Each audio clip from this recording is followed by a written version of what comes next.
રાજકોટના વિછિયા ખાતે કોળી સંમેલન બાદ કોળી આગેવાનો દ્વારા કલેક્ટરને આવેદન અપાયું। રાજકોટના વિછિયા ખાતે કોળી સમાજના મહાસંમેલન બાદ આગેવાનો દ્વારા કલેક્ટરને આવેદન આપવામાં આવ્યું। આવેદનમાં વિછિયા પથ્થરમારાની ઘટનામાં નોંધાયેલ કેસો પરત ખેંચવા માટે 1 મહિનાનું અલ્ટિમેટમ આપવામાં આવ્યું છે।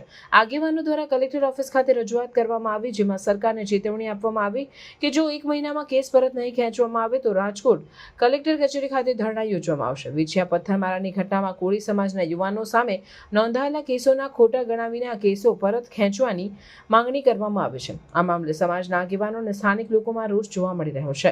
આગેવાનો દ્વારા આ મુદ્દે સરકારને તાત્કાલિક પગલાં લેવા માટે અપીલ કરવામાં આવી છે। આ સાથે સમાજના લોકો દ્વારા ન્યાય માટે લડત ચાલુ રાખવાની પ્રતિબદ્ધતા વ્યક્ત કરવામાં આવી છે। સમસ્ત કોળી અને ઠાકોર એકતા સમિતિ દ્વારા જે અમને સંમેલન કરવામાં આવ્યું અને સંમેલનમાં જે અમારી મુખ્ય માંગણી હતી એ મુખ્ય માંગણીને લઈને આજે કલેક્ટર થ્રુ અમે રાજ્યના મુખ્યમંત્રી અને દરેક કેબિનેટ મંત્રી અને ગૃહમંત્રીને અહીંથી અમે એક આવેદનપત્ર આપીએ છીએ કે 1 મહિનામાં અલ્ટિમેટેડ અમે આપીએ છીએ કે 1 મહિનાની અંદર અમારી જે મુખ્ય માંગણીઓ છે એ સ્વીકારવામાં આવે, અન્યથા ગાંધી ચિંધ્યા માર્ગે રાજકોટ ખાતે કલેક્ટર કચેરીએ અમે ધરણા પ્રદર્શન ઉતરવા માટેનો અમારો આખું વ્યૂહરચના છે।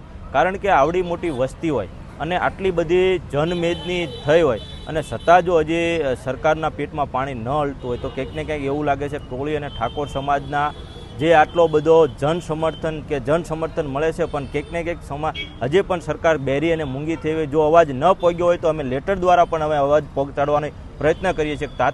તાત્કાલિક અસરથી અમારી માંગણી સ્વીકારવામાં આવે અને અમારી જે આ સમિતિ છે એનો સંપર્ક કરી અને સરકાર અમારી સાથે બેઠક કરીને તાત્કાલિક અસરથી આનો નિકાલ કરે, એના માટેની અમારી આજે માંગણી છે। મહિના દિવસમાં જો અમારું આ માંગણી સ્વીકારવામાં નહીં આવે તો મેં કીધું એમ ગાંધી ચિંધ્યા માર્ગે રાજકોટ કલેક્ટર કચેરી ખાતે સમગ્ર ગુજરાતના પાસા ઠાકોર અને કોળી સમાજ એકત્રિત થઈ અને ધરણા પ્રદર્શનનો અમારો કાર્યક્રમ રહેશે।